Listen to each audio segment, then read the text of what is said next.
যকসু নির্বাচনের পর শিক্ষার্থীদের প্রত্যাশা ছিল যকসুর মাধ্যমে শিক্ষার্থীরা তাদের অধিকার ফিরে পাবে এবং শিক্ষার্থীদের ভোটের মাধ্যমে তাদের ম্যান্ডেট পেয়ে নির্বাচিত প্রতিনিধি হিসেবে আমাদের দায়িত্ব ছিল তাদের পক্ষ হয়ে আমাদের কথা বলা।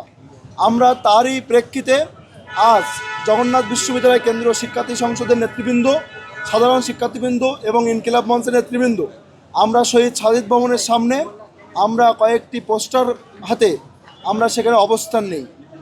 তখন প্রাথমিক যে অবস্থান ইনকিলাব মঞ্চের, সেই প্রাথমিক অবস্থানে জবি ছাত্রদলের আহ্বায়ক মেহেদি হাসান হিমেল এবং ছাত্রদলের গুন্ডাদের নেতৃত্বে আমাদের নারী বোনদের হেনস্থা করা হয়েছে। প্রথমত তাদের কাছ থেকে পোস্টার কেড়ে নেওয়া হয়েছে। তারপর শিক্ষার্থীরা যখন এই ঘটনা দেখলো, তারা দলে দলে আমাদের অবস্থান কর্মসূচিতে হাজির হতে থাকলো। তারপর আমরা যেখানে অবস্থান নিয়েছি তার মাত্র 100 মিটার দূরে আপনার আমাদের অডিটোরিয়াম অবস্থিত। অডিটোরিয়ামের মধ্যে একটি প্রোগ্রাম হচ্ছে, যেখানে মাননীয় উপাচার্য মহোদয়, ইউজিসির চেয়ারম্যান সেখানে উপস্থিত।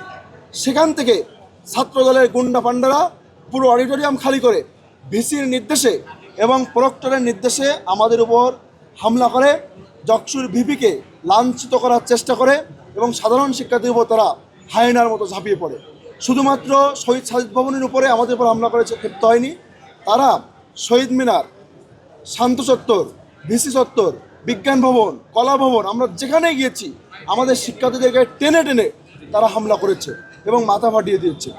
আমাদের যকসুর ভিপিকে তারা লাঞ্ছিত করে, একজন বিশ্ববিদ্যালয়ের ভিপি যিনি বিশ্ববিদ্যালয়ের হাজার হাজার শিক্ষার্থীর ম্যান্ডেট নিয়ে নির্বাচিত, তিনি শিক্ষার্থীদের পক্ষে কথা বলতে গিয়ে আজকে তাকে এক প্রকার লাঞ্ছিত করে ক্যাম্পাস থেকে বের করে দেওয়া হয়েছে।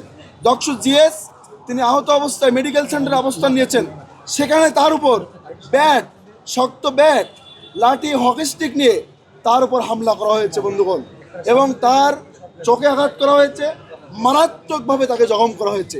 সেখানে তার সাথে উপস্থিত যকসুর কার্যনির্বাহী সদস্য মেহেদি হাসানের উপর তারা ব্যাট নিক্ষেপ করে হামলা করেছে, যার প্রমাণ আপনারা হাসপাতালে দেখছেন। তারপর আমাদের যকসুর কার্যনির্বাহী সদস্য আব্দুল্লাহ ফারুক তার পা ভেঙে দিয়েছে এই ছাত্রদলের সন্ত্রাসীরা।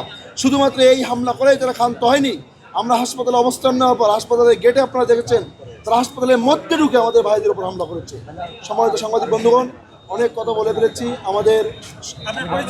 আমি মাসুদ রানা, যকসুর এজিএস, আর আমাদের রিয়াদুল ইসলাম ভাই বাকি আপডেটটা দিবেন।